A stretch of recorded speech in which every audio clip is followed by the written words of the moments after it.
Welcome to This Explainer. Today, we are embarking on a truly fascinating micro to macro journey of human health. We're going to connect the dots between circadian biology down at the cellular level and quantum biophysics all the way up at the macro level. It's going to fundamentally reframe how we understand our own vitality. Okay, let's dive into this. Here is our roadmap for the journey today. We'll start with the architecture of vitality, move into light, water, and mitochondria, then zoom out to the heart's electromagnetic field. After that, we'll bridge ancient traditions with modern science, and finally, look at achieving magnetic sovereignty. Right, let's kick things off with Section 1, the architecture of vitality. To truly understand human health, we have to recognize that biological vitality isn't just physical, right? It's actually temporal. It is deeply dictated by our circadian rhythms. And this brilliantly illustrates what researchers call the epigenetic shroud. Think about it like this. Deep inside your cells, circadian clock genes literally act as light switches. Based on the environmental light inputs around you, genes with names like clock, BMAL1, PER, and CRY use rhythmic modifications to flip your other genes on and off. So the light you're exposed to is actually this dynamic regulatory layer determining if your genetic potential manifests as health or disease. Wild, right? Now think about our modern world for a second. We're constantly bombarded by artificial light at night, erratic sleep schedules, shift work. When these environmental light inputs get disrupted, your body loses its temporal coherence. Basically, your internal clocks shudder. And the source material strongly correlates this specific loss of sync with a whole cascade of severe chronic conditions. We're talking metabolic syndrome, cardiovascular disease, increased cancer risk, and even neuropsychiatric disorders. Time and light, they aren't just abstract concepts, they are absolute biological imperatives. Moving right along to Section 2, light, water, and mitochondria. Let's zoom in a bit here. So your mitochondrial DNA actually carries ancestral photonic signatures. They've adapted to specific geographic light environments over thousands of years to anticipate natural solar rhythms. Let's move to and see how this builds into an exact biophysical chain reaction. It's called photobiomodulation. First, a specific red or near-infrared light wavelength enters your cell. Next, an enzyme in your mitochondria called cytochrome C oxidase acts kind of like a microscopic solar panel and absorbs those photons. This triggers a quick release of nitric oxide, which then instantly surges your ATP, which is your cellular energy currency. So light literally fuels your engine. And this exact interaction gives rise to a really fascinating new frontier called chromato-optogenetics. Scientists are proposing a highly testable model where our bodies actually possess built-in, natural light-sensitive mechanisms.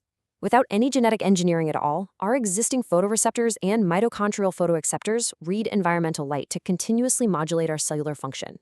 Basically, the light you absorb is constantly writing epigenetic instructions for your DNA. But you might be wondering, how does this light actually travel within the body once it's in there? Well, this brings us to Dr. Gerald Pollack's groundbreaking research. Inside our cells and fascia, water actually forms a fourth phase, what he calls exclusion zone, or easy water.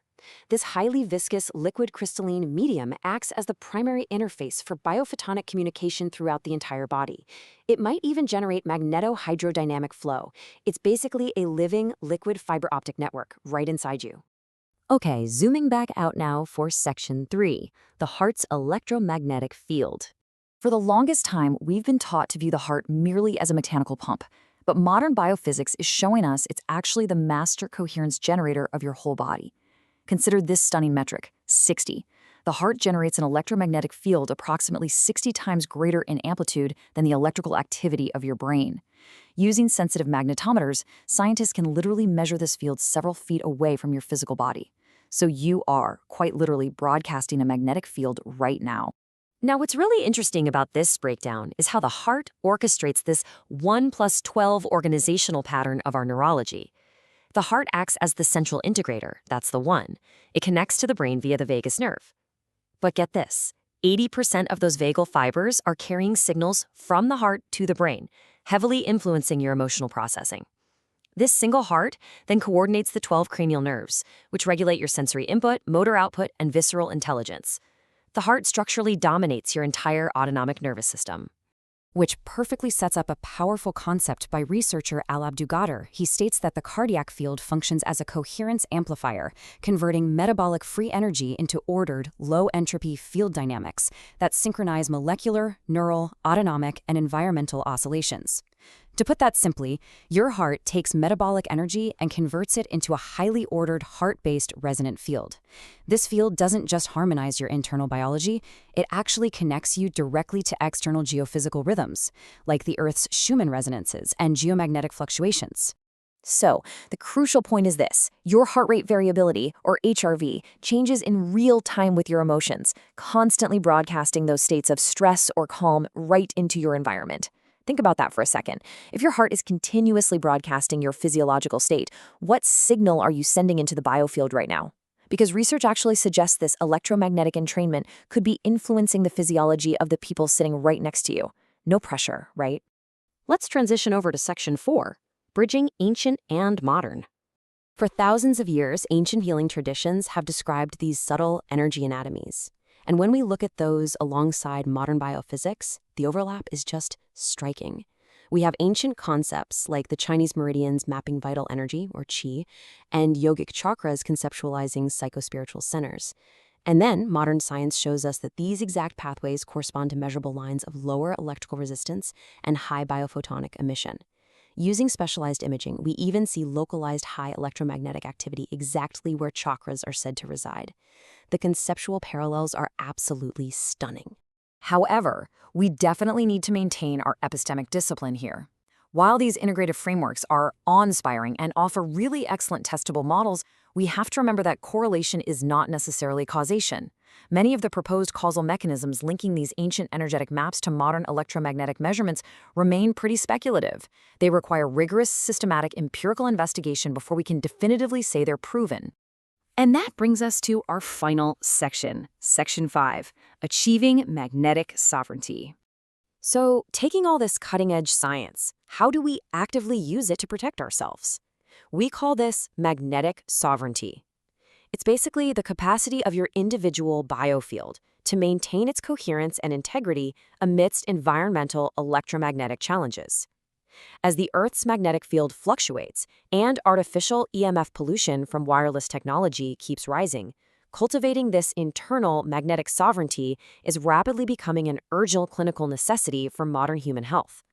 How do we actually cultivate it? Well, we can cleanly separate this into disruptors and protectors.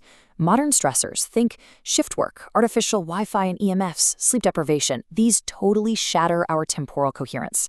But the protectors, they are highly actionable. We're talking coherent breathing at exactly 6 breaths per minute, heart-focused meditation, and intentionally cultivating gratitude and compassion. These specific actions actively enhance your parasympathetic nervous system, increase your heart rate variability, and synchronize your autonomic balance. You can really anchor this science with a vivid heuristic from traditional Chinese medicine, the concept of Wei Qi, or defensive energy.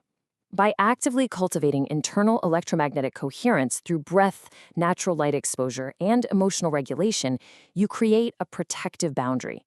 The theoretical model suggests this coherent field actually mitigates external EMF-induced cellular disruption. So quite literally, you make your field your shield. And tying it all back to where we started, our circadian rhythms, one of the absolute ultimate protectors of your biofield is deep sleep. When you actually honor your biological clock, deep sleep activates your brain's glymphatic system. This utilizes that temporal alignment we talked about to initiate a very real, tangible, physical detoxification process, washing metabolic waste like amyloid beta proteins right out of your brain. So macro biofield protection relies entirely on that foundational cellular and temporal alignment. Which leaves us with this final thought. True biological vitality requires us to honor both reductionist precision, like understanding exactly how a photon hits an enzyme, and holistic integration, like realizing how our heart broadcasts our emotional state to the room. It is all about balancing mechanism and meaning. Knowing all this about your body's incredible temporal and energetic architecture, how will you cultivate your magnetic sovereignty today? Thank you so much for joining me on this explainer. Keep learning and keep building your coherence.